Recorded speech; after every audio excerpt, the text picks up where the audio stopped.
Ted, where you are. All right, I will.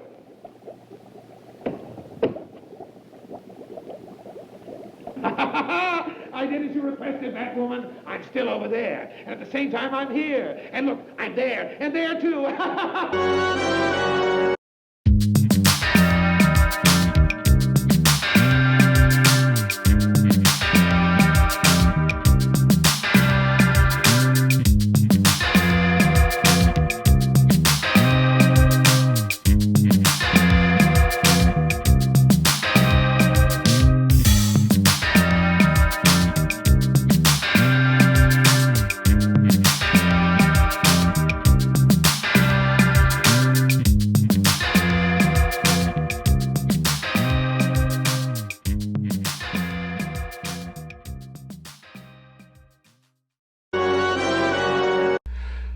Hey gang, Uncle Todd and Sonny here in our superhero costumes again. And this time, as you can tell from the picture here of Adam West and Burt Ward, we are doing another Bat-centric episode. No, not that one. You want us to get... Oops. No, not that one. You want us to get sued? It's Batwoman. You're not Batman.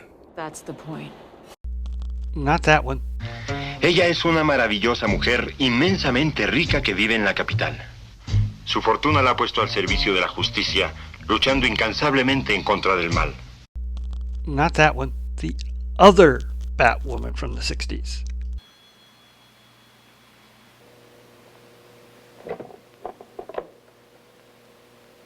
Batwoman speaking. Who is this? Yes, that Batwoman. This is the Wild World of Batwoman, a film made by Jerry Warren. Those unfamiliar with Jerry Warren, he is probably the lowest of low-budget filmmakers. Very cheap films. A lot of his early films were imports from Japan or mostly Mexico, where he would take their horror films, cut out chunks of it, insert footage he'd filmed in America, and kind of splice them together. A lot of times it wasn't necessary. He would just have footage of people talking about what was going on in the plot, and then cut to some other footage. And sometimes the films became incomprehensible, and he would cut out a lot of the action for some unknown reason. Example of this is, let's see, there was Man Beast, which was a Japanese abominable snowman type film where he cut out huge chunks of it, put in footage of John Carradine, who then would narrate the other footage because it was in Japanese, and that way you didn't have to dub anything. Some others were like Creature of the Walking Dead, which for some reason had a large chunk of footage devoted to Bruno Vasoda just talking about what the plot would be to someone else. And there was also let's see, what is that called?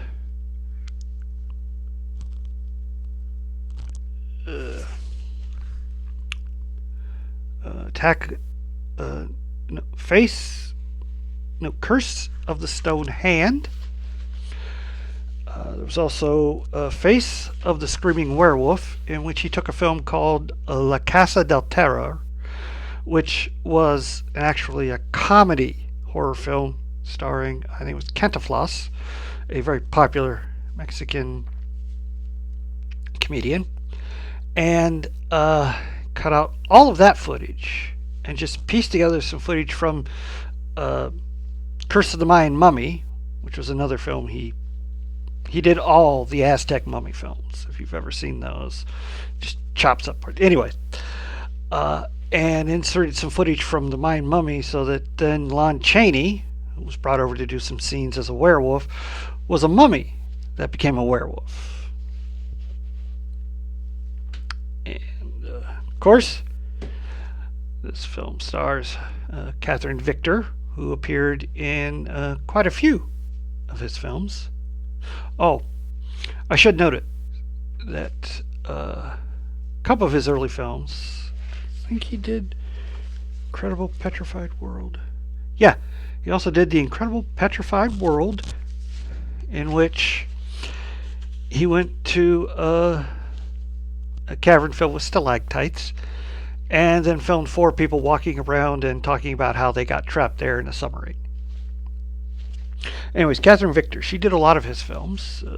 She was in the English footage of Stonehand. But she also did work in other films. She was in The Cape Canaveral Monsters, which was the second film that Phil Tucker did before his suicide. He's most famous for Robot Monster. And she also was one of the Spider Women in Mesa of Lost Women, which was a film that started at one point, ended due to lack of funds. More funds were gotten, and then they unfortunately had the problem of getting a new director, so it's kind of a disjointed film. But for Victor, for Warren, she was also in, besides this, she was in Teenage Zombies. Let's see, Creature of the Walking Dead, I already mentioned. House of Black Death, which featured both Lon Chaney and John Carradine, although their footage was filmed at different times and they never were on stage together. And most infamously, Frankenstein Island, which was a cross between a mad scientist film and a film about a bunch of guys stuck on an island with women in fur bikinis. The other major actor here is Steve Brody. Very popular character actor. Appeared on a lot of TV shows like Perry Mason, Rawhide, Beverly Hillbillies, Gunsmoke. Besides this film for Jerry Warren, he was also himself in Frankenstein Island. But I'm sure most fans of low-budget films probably recognize him most from The Giant Spider Invasion, which was riffed very excellently on Mystery Science Theater. Well, a little background on this film. This film was released in 1966, which was also the same year the Adam West TV show premiered, and they did get a lawsuit over it, which Jerry Warren won. Wow. Anyways, he would later re-release it as She Was a Hippie Vampire. But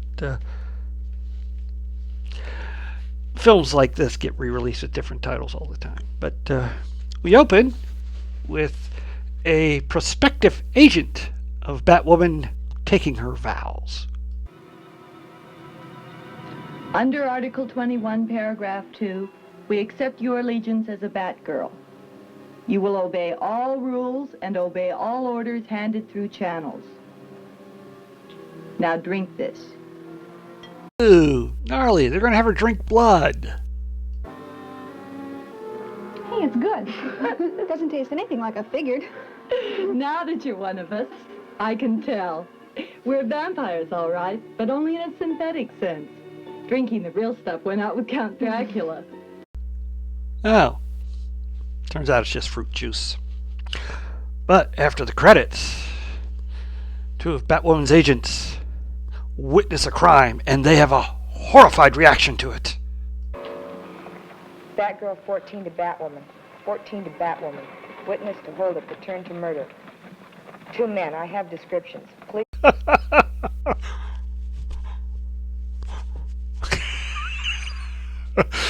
Yeah, that's the kind of caliber of acting we're going to have here. Meanwhile, we got to get to the main plot, which is another one of Batwoman's agents gets drugged at the local discotheque and kidnapped. But she's not as helpless as she seems. Where did you say you were taking me? What I said was for you to sit still. If you do that, you'll make it easy on yourself. Well, unfortunately, her ruse is discovered, and before information where she's being taken can be found out, they discover her wrist radio and take it from her. At their secret headquarters, she's put into a cage, and then we get an introduction to the rest of the gang. It's only reasonable that the little doll is given our best courtesy with a proper introduction. Little doll, I'm known as Tiger. I'd like you to meet Bruno. And this here's Professor Neon. He's a scientist. Great scientist. Yeah, neat. That little bouncy guy there on the end, that's Heathcliff. He's the professor's, I wouldn't say assistant, but everybody's got to have a little hunched over assistant for them. It's a staple of the mad science. Now that we've got those introductions done, it's time to meet our special guest star villain. To bring me the girl's wrist radio. Bring it to my laboratory within the next hour. I intend to communicate directly with Batwoman on her. That is not a pro wrestler. That is Ratfink, her old enemy. Next morning, the Batgirls go about their usual calisthenics. We, the girls who are dedicated to Batwoman, take our oath with all sincerity. We, the girls who are dedicated to Batwoman, take our pride with all sincerity. We, the girls who are dedicated to Batwoman, fight against evil with all sincerity. Well, there you go. Nice little pledge there. Just like Green Lantern. After they finish all that, Batwoman is contacted by Ratfink, and he sets up a meeting so that he can discuss his terms for the return of her agent. As I mentioned previously, I want you to get something for me that I've wanted personally for a long time. The Ajax Development Corporation has developed an atomic hearing aid. Yep. Ratfink wants Batwoman to steal this listening device. And when she delivers it to him, he'll return the girl. But Professor Neon had developed a happy pill. That's why the girl behind them is dancing to no music. And he wanted Batwoman to try it. And since they were having some macaroons and chocolate milk, courtesy of Tiger, he thought he'd take a chance to show her how great it is. But for the first time, on your terms. Oh, superhero fashion. She wasn't fooled. I've always told you, Batwoman, there are... Once he's quaffed his own medication, he starts dancing, which just happens to be just a diversion Batwoman needed to snap in action.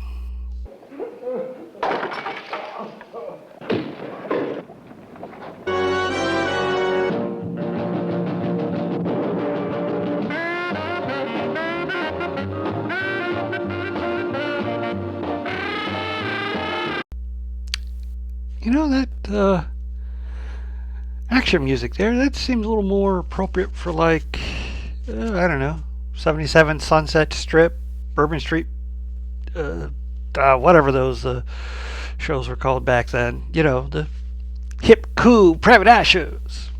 Anyway, now that she's gotten her agent back, she immediately notifies the Ajax Corporation.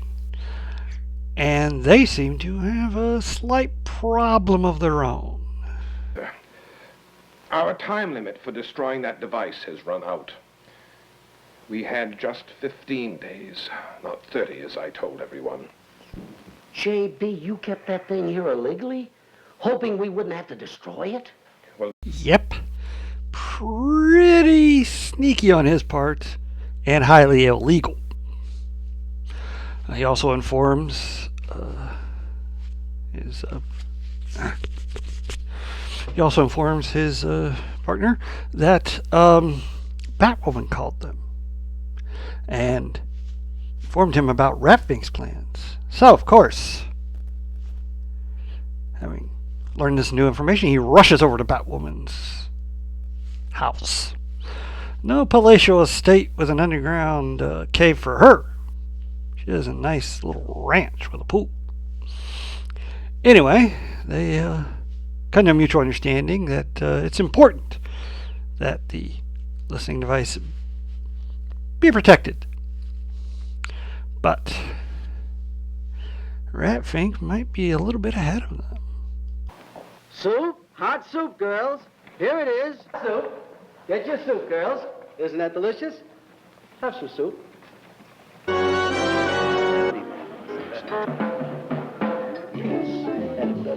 No, we didn't order soup. Well, we ordered a sandwich. A sandwich? Oh. Well. You like it, huh? Give me the key. Yeah! The key. You know the key to the vault? Oh, yeah! It's at the pocket, huh? Yeah!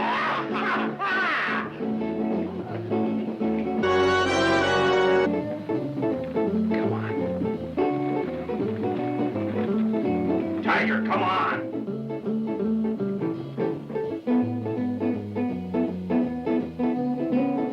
That was pretty clever. Even quick. Well, now that this catastrophe has happened, obviously, they have to inform the government.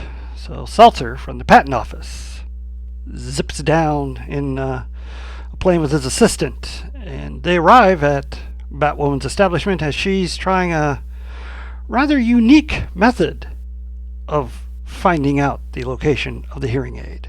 Who's at this table within the next few moments? May we hear a voice, a sign that this message is being received by those beyond the physical plane. I know what you're thinking. That's George Lindsay, Goober, from the Andy Griffith Show. No. That is actually Bob Arbogast, a character actor who appeared in a lot of small roles like this one. Of course, next to him is good old Bruno Vasoda. And now we get into what is sadly one of the most insulting. Just watch. It could be highly dangerous. The individuals who harbor it may not be aware of its explosive potential.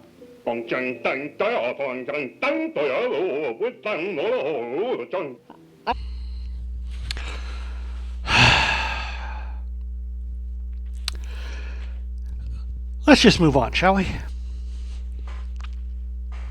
That film is going so well at this point. Anyway, the dangerous aspect of it? Well, the reason they weren't able to get a patent and it was ordered to be destroyed is because if the atomic battery comes into contact with a cobalt isotope, it'll explode like a nuclear explosion.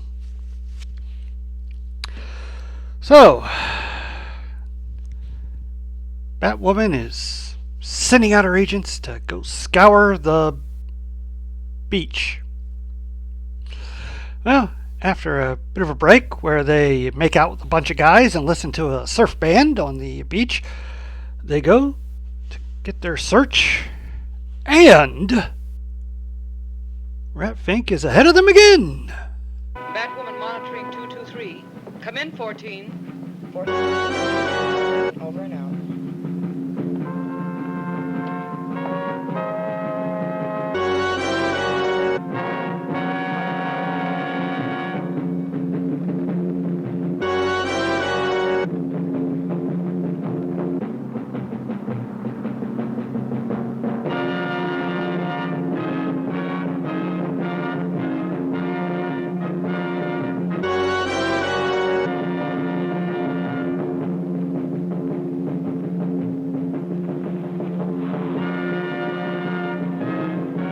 Slick. Almost as if they wanted to be captured. Oh, remember how I said back at the beginning that Warren liked to use footage from other films? He did it here too. See if you can guess where this comes from.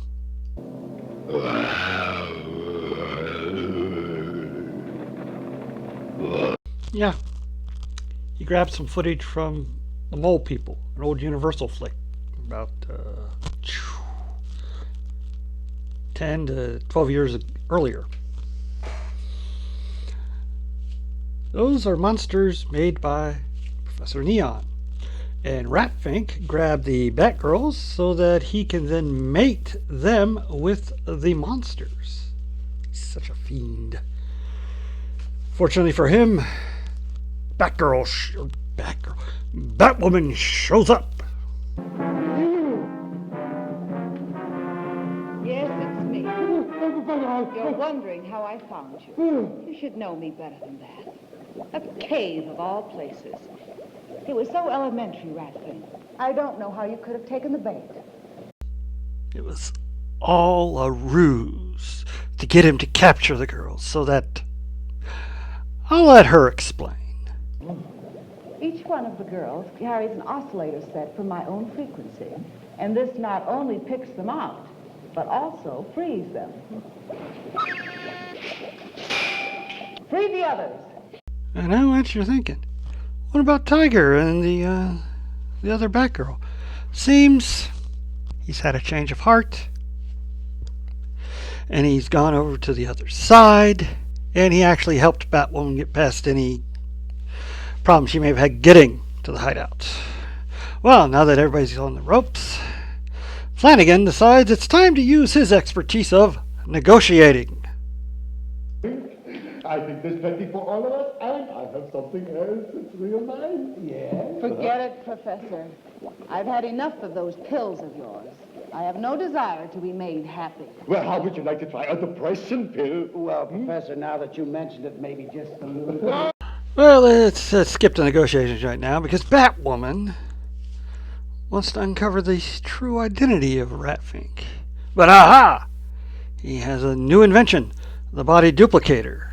And he duplicates himself many times. So we can have this chase scene.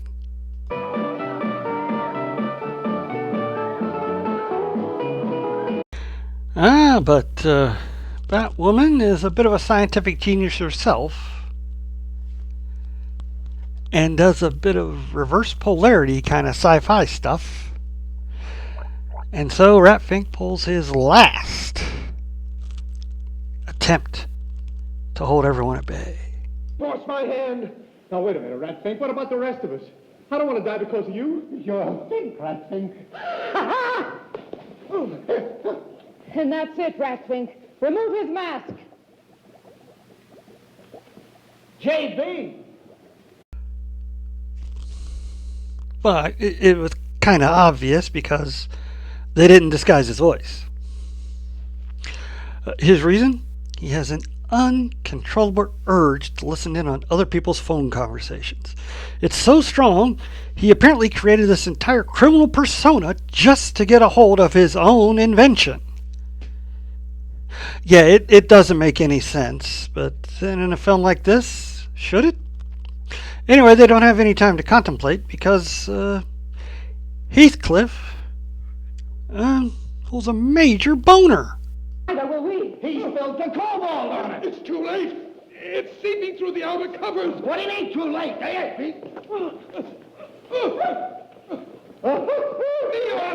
After a little game of hot potatoes done, Heathcliff ends up with the device as everybody heads for the cave entrance to the beach. Ready for the big special effect explosion, the high point of this film, probably what they spent most of their money on.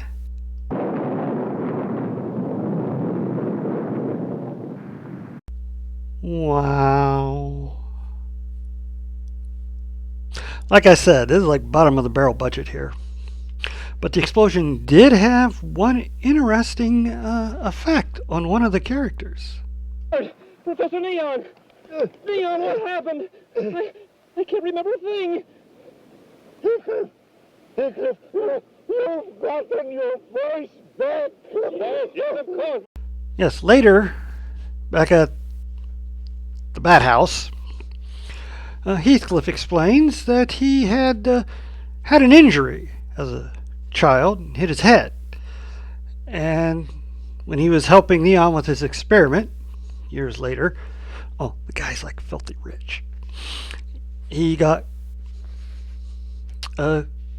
Neon experimented on him with his own formula, and it kind of kicked in the head wound, and the explosion corrected it. Now, how many of you can guess what's going to happen next to Neon? Or I should say, Heathcliff. You know, it's simply amazing what can be accomplished by a simple blow to the head. It's like the holster.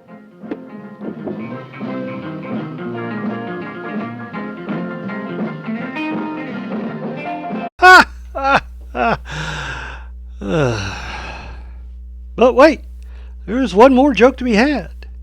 Tiger has joined the Bat Organization, has their first male agent. And as part of his learning, he's got to be able to dance.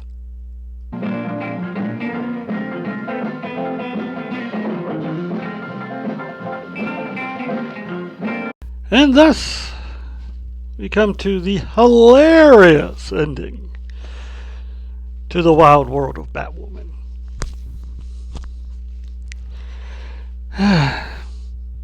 To be honest, I've always kind of enjoyed this film. I saw it even before it appeared on Mystery Science Theater, and I just thought it was hilarious. It's so cheap and goofy, and that embarrassingly bad take with the seance aside, it's pretty funny.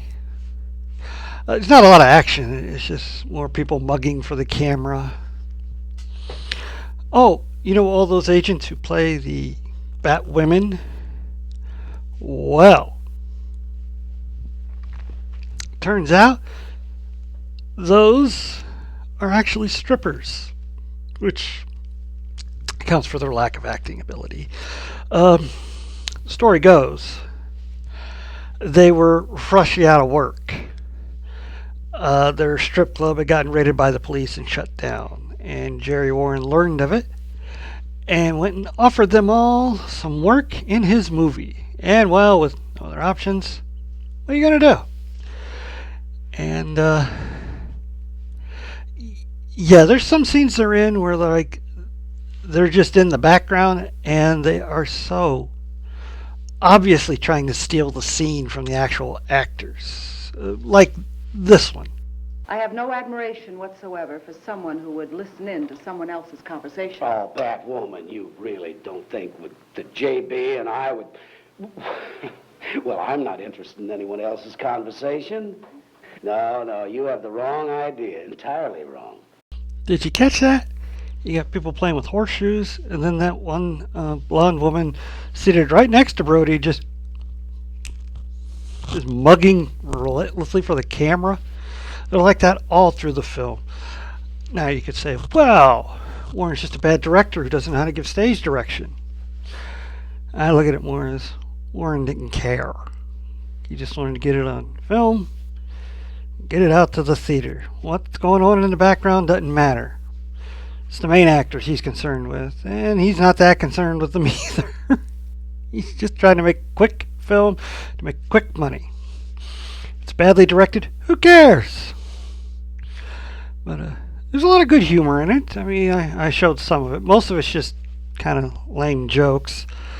And you've got decent actors like Bruno Vasoda as an irascibly crabby government man. And Steve Brody, of course, he's a pretty good actor. Although I think he looks really much like he's having fun here because he's just so over the top, especially in that dance scene. Catherine Victor, well, she's just bland. Very little inflection in her voice. She just says her lines. That's good enough. And then there's that guy that played Heathcliff. He spends most of the film just kind of being goofy, knocking stuff over, getting into things. He's the comedy relief. The character I like is Tiger. I'm Tiger. I love his attitude. I love his whole story arc of falling in love and changing sides. And it's just, I mean, as an action film, it's pretty slow going. As a comedy, it is hilarious and silly and kind of stupid. But it was just a cash in on Batman, just like the other Batwoman film I looked at a couple years ago. Only that one had a better budget. And a better director. And better actors. Never mind. But for this, yeah, I kind of enjoyed it. It's a fun movie. It's not going to win any awards. And I know there's some people that find it execrable. Some have even said online that not even the riffs of Mystery Science Theater can save this one. I disagree. They are very funny in this when they did this one. Manos. Now that's a film that even the riffs couldn't save. To me, I know it's a fan favorite, but not me. Anyway, that's about all I have to say about this extravaganza. Please hit like, share, and subscribe, and stay after the credits for my favorite scene.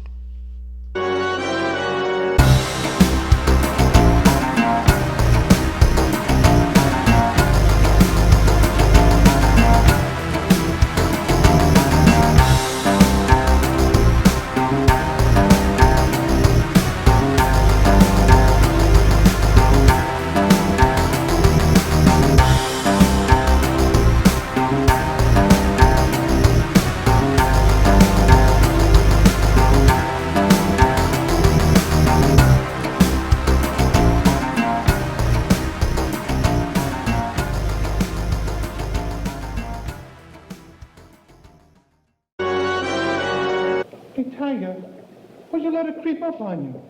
Well, I didn't have to creep up on him.